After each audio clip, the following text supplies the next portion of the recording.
Hi மக்களே, எல்லாரும் எப்படி இருக்கீங்க? நல்லா இருக்கீங்களா? இந்த வருஷம் பொங்கல் வந்து சிறப்பாக முடிஞ்சிருக்கும்னு நினைக்கிறேன். எல்லாருக்கும் பிலேட்டட் ஹாப்பி பொங்கல். இது வந்து என்னோட மாட்டு பொங்கல் கிளிப்பிங்ஸ் தான் இதெல்லாம்.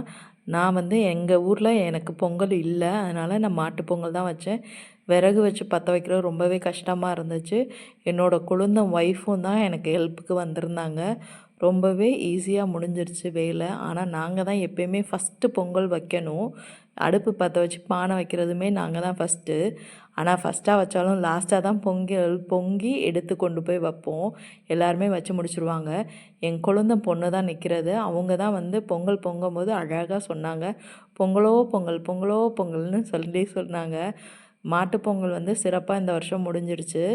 இதுக்கு வந்து நாங்கள் படையல் போடுறது எப்படின்னா, இப்படி தான் போடுவோம். 9 பிள்ளையார் மண் பிள்ளையார் பிடிச்சு, அதுக்கு நெய்வேத்தியமாக வாழைப்பழம் வெத்தலை பாக்கு வச்சு, நாங்கள் பொங்கின பொங்கலை வந்து எப்பயுமே வந்து வருஷம் வருஷம் 8 பானை அப்படின்லாம் வரும். இந்த வருஷம் 7 பானை வந்திருக்கு. அந்த பொங்கல் எடுத்து வச்சு வெள்ளை நச்சு போட்டு சுற்றி வாழைப்பழம் தேங்காய் பூ திருவி போட்டு சாம்பிராணி காட்டி எல்லாமே தீபார்த்தனை காட்டினாங்க. ரொம்பவே சிறப்பாக இருந்தது. அந்த சாம்பிராணி போட்ட சட்டியில் நெருப்பு எடுத்து அதில் பார்த்திங்கன்னா உப்பு மிளகாய் போட்டு சுற்றி வருவாங்க.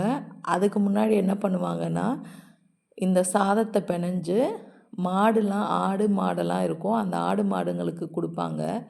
எப்படி கொடுப்பாங்கன்னா, இந்த சாதம் ஒரு சட்டியில் வச்சுட்டு எண்ணெய் அரப்பு தண்ணி அதை ஒருத்தவங்க ஒன்று ஒன்று எடுத்துகிட்டு போனோம். கூடவே மணியும் எடுத்துகிட்டு போவாங்க. மணி அடித்து அடித்து எண்ணெய் அரப்பு தண்ணின்னு வச்சு நெத்தியில் வைப்பாங்க. மாட்டோட நெத்தியில் வச்சு சாப்பாடு ஊட்டுவாங்க. இதில் நிறையா மாடு வந்து வாங்கி சாப்பிட்டுச்சு, ஒரு சில மாடு வாங்கலை. இதை பாருங்கள் எப்படி ஊட்டுறாங்கன்னு. ரொம்பவே நல்லாயிருக்கும். மாட்டுப்பொங்கல்னால் இது வந்து டவுனில் வந்து இவ்வளோ சிறப்பாலாம் இருக்காது.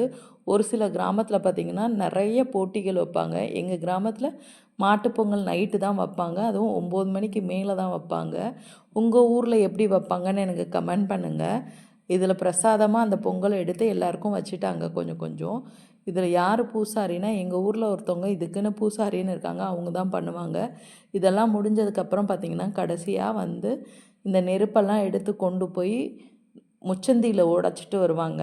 ஏன்னா வந்து நம்ம டிஷ்டியெல்லாம் களையணும், இது மாதிரி நல்லா சிறப்பாக இருக்கணுன்றதுக்காண்டி இந்த சுற்றி கொண்டு வந்து முச்சந்தியில் கொண்டு வந்து உடச்சிட்டு திரும்பி வரும்போது பார்த்திங்கன்னா, நாங்கள் விறகு எரித்தோம்ல, அந்த இடத்துல பானை வச்சு பொங்கினோம்ல, அந்த இடத்துல ஓலை கொத்தெல்லாம் போட்டு நாங்கள் எரிச்சுடுவோம்.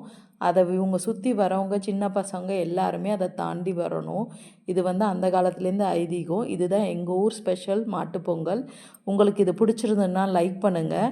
மறந்துடாமல் என்னோடய சேனலை சப்போர்ட் பண்ணுங்கள். தேங்க்யூ ஃபார் வாட்சிங்.